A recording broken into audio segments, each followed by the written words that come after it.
안녕하세요, 슈북입니다.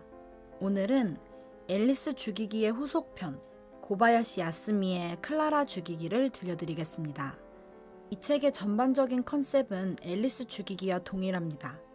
혹시 그 책을 읽지 않으신 분이라면 상단에 있는 링크를 통해 먼저 앨리스 죽이기를 듣고 오시면 이야기를 이해하는데 좀 더 도움이 될 것입니다.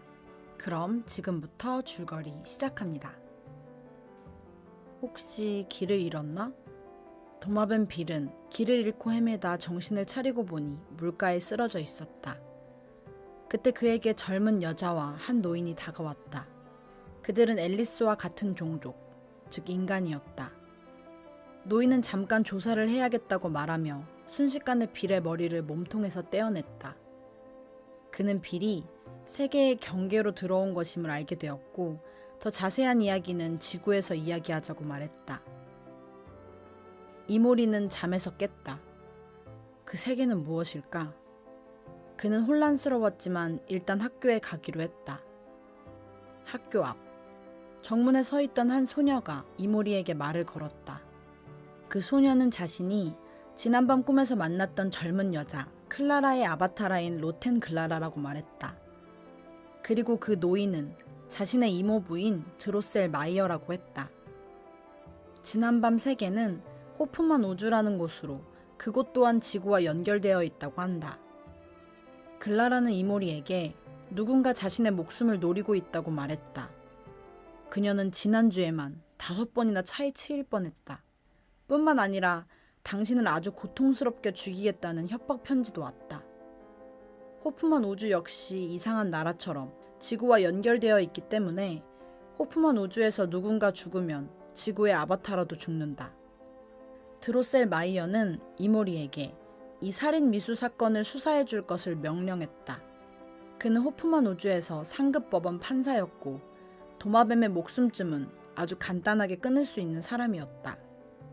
하는 수 없이 이모리는 도마뱀 빌이 멍청하니 호프만 우주에서 협력자를 찾아달라고 부탁했다. 그리고 이모리는 수사를 위해 지난밤 글라라가 차에 치일 뻔했다는 작은 공터로 왔다. 그녀는 이모리에게 설명하던 중 사고 당시 공터 반대편에서 누군가 자신을 쌍안경 같은 걸로 지켜보고 있었다는 게 떠올랐다. 글라라와 이모리는 그 인물이 서 있던 것으로 추정되는 곳으로 향했다. 여기에요, 여기! 라고 외치던 글라라는 순간 아래로 푹 꺼져버렸다. 이모리는 반사적으로 구덩이 속으로 몸을 내밀어 글라라를 붙잡으려 했다. 하지만 졸지에 자신도 그 구덩이 속으로 빠지는 신세가 되었다. 떨어지면서 나무로 만든 막대기 같은 것이 보였다. 그리고 그 막대기는 글라라의 몸을 관통했다. 이것은 누군가 장난으로 만든 것이 아니라 사람을 죽이기 위해 파둔 함정이다. 이모리는 그렇게 생각했지만 이미 그 역시 막대기에 꽂혔고 숨을 거두었다. 클라라가 살해당했어. 도마뱀 빌이 외쳤다.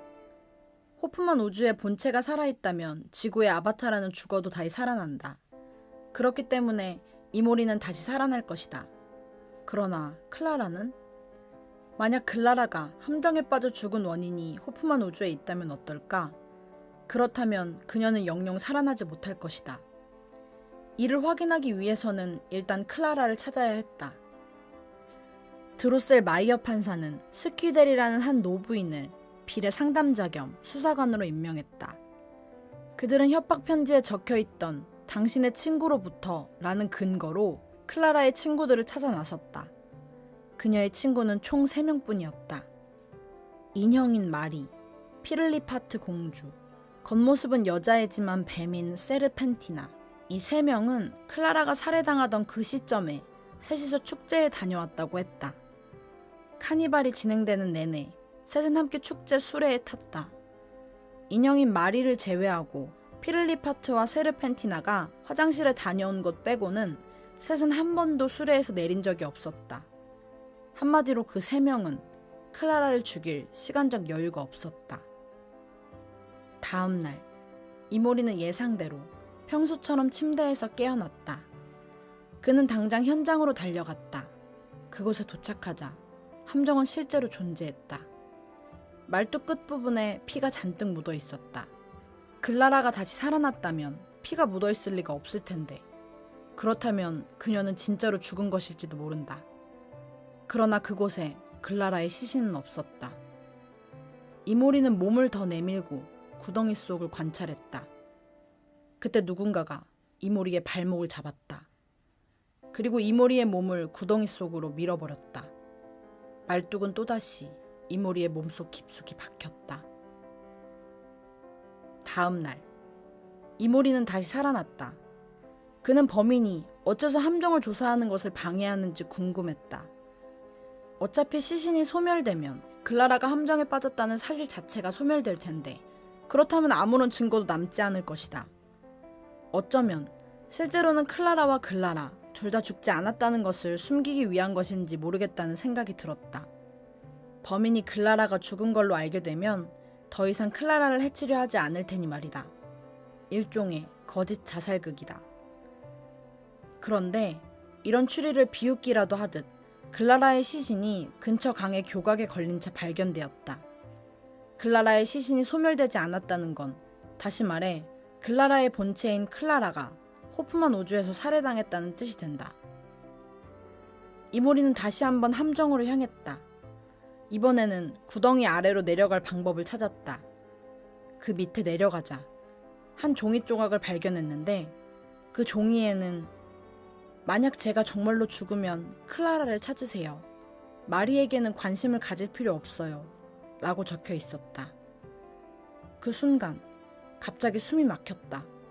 아무래도 누가 목을 조르고 있는 듯 했다. 역시 이 편지는 중요한 증거인 모양이다. 이모리는 이번엔 목이 졸려 살해당했다. 그날 밤, 도마뱀 빌은 스퀴데리에게 그 종이에 대해 이야기했다. 그러자 그녀는 이제야 사건의 진상을 알아냈다고 말했다. 그녀는 마리가 이 사건에 깊이 관여했다고 확신했다. 클라라가 실종됐을 때 마리는 클라라보다는 범인을 먼저 찾아내는 것이 마땅하다고 말했다. 친구가 실종된 상황에서 그렇게 말한다는 건 아무래도 부자연스러운 일이다. 그렇다면 왜 그렇게 말했겠는가? 그것은 자신의 알리바이가 완벽하다는 것을 알고 있었기 때문일 것이다. 그러나 마리의 알리바이가 있는 이상 마리를 범인이라고 단정 지을 수는 없다. 스퀴데리는 우선 마리를 찾아서 신문을 해볼 요량이었다. 그런데 갑자기 어떤 사람이 달려와 마리가 죽었다는 소식을 전했다. 클라라뿐만 아니라 마리까지 살해당했다. 도마뱀 빌은 이게 도대체 어떻게 된 일인지 혼란스러웠다. 그러나 스퀴데리는 당황하지 않고 범인을 착각했다는 묘한 말을 남겼다. 다음 날, 이모리는 지구의 드로셀 마이어를 찾아갔다. 그리고 그에게 스퀴데리가 저번에 부탁한 일은 다 했느냐고 물었다. 드로셀 마이어는 아직 못했으니 오늘 중으로 주겠다고 말했다. 그리고 그날 밤 스퀴데리는 마을 사람들과 드로셀 마이어를 한자리에 불러 모았다. 그리고 그에게 물었다. 드로셀 마이어 판사님, 왜 지구의 드로셀 마이어는 듣지도 않은 제 부탁을 들었던 것처럼 답했을까요? 그건 간단해요. 호프만 우주의 드로셀 마이어와 지구의 드로셀 마이어가 기억을 공유하지 않는다는 뜻이 되겠죠. 그럼 지구의 드로셀 마이어는 도대체 누구의 아바타라인가요? 드로셀 마이어는 웃으며 장난이었는데 딱 걸렸구만 이라고 답했다. 그는 자신이 오랫동안 연구하던 아바타라 이론을 증명하기 위해 이런 일을 꾸민 것이라고 설명했다. 이론을 발표해서 높은 평판을 얻고자 했지만 한 가지 문제가 있었는데, 그것은 정작 자신의 아바타라가 없다는 것이었다. 그래서 그는 지구에 가짜 아바타라를 만들고 다른 사람의 아바타라와 접촉시켜서 마치 자신도 아바타라가 있는 것처럼 꾸민 것이다. 스퀴데리는 드로셀 마이어에게 단지 아바타라가 필요한 것이라면 어째서 그와 닮은 사람으로 선택했냐고 물었다. 그것은 빌을 만나기 전까진 본체와 아바타라가 서로 닮았다고 추측했기 때문이었다. 키가 2m도 넘는 남자가 이렇게 작은 도마뱀의 아바타라일 줄은 모르셨다는 말이군요. 그녀의 말에 드로셀 마이어는 코웃음을 치며 이모리는 키가 180cm도 안 된다고 답했다. 스키 대리는 예상한 듯이 씩 웃으며 말했다. 판사님은 이모리를 직접 보신 적이 있습니다. 그렇기 때문에 이모리의 모습을 머릿속에 그리면서 키가 180cm도 안 돼. 기껏해야 170cm 조금 넘을걸? 이라고 말씀하신 거예요. 판사님의 아바타라는 지구의 존재예요. 광장이 떠들썩해졌다.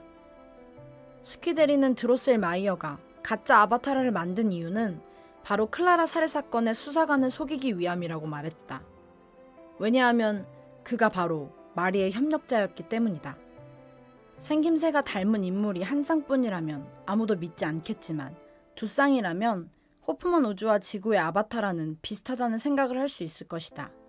거기다 빌은 호프만 우주의 사람이 아니었기에 더더욱 속이기에 적합했다. 그렇게 믿게 함으로써 클라라의 죽음에 연동해서 클라라가 사망했다고 생각하게 만드는 것이 목적이었다. 또한 클라라가 죽는 장면을 이모리에게 목격시킴으로써 클라라의 사망 추정 시각을 위장했다. 클라라는 이모리에게 마리 일행이 축제 수레에 타는 모습을 클라라가 목격했다라고 말했다. 이로써 마리의 알리바이는 완벽해졌다. 드로셀 마이어는 식은땀이 났다. 그리고 말했다. 나는 공범이 아닐세. 나는 그냥 게임을 했을 뿐이야. 드로셀 마이어는 뇌를 만져서 기억을 조작하거나 몸을 조립하는 능력을 가지고 있었다. 그리고 그는 마리와 클라라의 몸을 바꿨다. 게임 규칙은 당사자 둘에게 이것이 게임이라는 사실을 숨긴 채 상대가 패배를 인정하던지 반격할 수 없는 상태에 빠지면 승리하게 되는 것이다. 예를 들면 가족에게 버려져 외로운 처지가 되거나 범죄자로 체포당하는 경우가 있다. 몸을 바꾸고 얼마 뒤 마리가 드로셀 마이어를 찾아왔다. 그녀는 이미 클라라가 자신의 운명을 빼앗아갔다고 여겼고 복수를 하고 싶다고 말했다. 어떻게 복수할지는 다 생각해뒀어요. 판사님이 연구하시던 그 이론 말이에요. 실은 저도 지구에 제 아바타라가 존재해요. 그녀는 클라라와 좀 닮았죠. 그리고 이 사건을 계획했던 것이다. 그러나 스키 대리는 의심스러웠다. 가짜 드로셀 마이어는 호프만 우주에 대해 알지 못하는 사람인데 어떻게 이모리와 이 세계에 대해 자연스럽게 대화를 나눌 수 있었단 말인가. 그녀는 가짜 드로셀 마이어의 본체 또한 호프만 우주에 있을 것이고 그 인물은 판사님 바로 곁에서 판사님을 관찰했을 것이라고 말했다. 그리고 그녀는 그 인물이 바로 클라라라고 확신했다. 제 가설이 옳다면 클라라는 마리의 클라라 죽이기 계획을 바로 곁에서 보고 들은 거예요. 그리고 클라라는 이를 역이용해 자신을 죽이려고 하는 마리에게 복수를 하려 했어요. 마리의 계획에 의해 클라라는 살해당한 것처럼 보이게 됐고 이는 오히려 클라라에게 유리한 것이다. 이미 죽은 것으로 여겨지니까 알리바이를 만들 필요조차 없기 때문이다. 만약 클라라와 드로셀 마이어가 공범 관계라면 과연 어떻게 클라라를 감췄을까? 스키 대리는 다른 사람들의 진술을 통해 누가 범인인지를 알아냈다고 말했다. 그리고 스키 대리는 한 인물을 가리켰다. 올림피아, 네가 클라라구나. 스키 대리가 그녀에게 진술을 들을 때 빌이 마리가 수상하다는 이야기를 꺼냈다. 그때 올림피아는 마리가 피해자라고 말했다. 그녀는 스키 대리가 마리의 시신이 발견됐다고 말했기 때문이라고 변명했지만 스키 대리는 당시에 그저 시신이 발견돼서 수사가 다음 단계에 접어들었다고 말했을 뿐이었다. 올림피아, 넌 시신이 발견됐다는 말을 들었을 때 당연히 마리의 시신이라고 생각했어. 왜냐면 마리가 죽었다는 걸 알고 있었기 때문이지. 그리고 자신, 그러니까 클라라가 죽지 않았다는 것도 물론 알고 있었고. 올림피아가 움직임을 멈추었고 갑자기 미친 듯이 웃음을 터뜨렸다. 스키 대리의 추측대로 클라라가 마리를 살해했다. 그리고 드로셀 마이어를 찾아가 자신을 올림피아로 개조해달라고 부탁했던 것이다.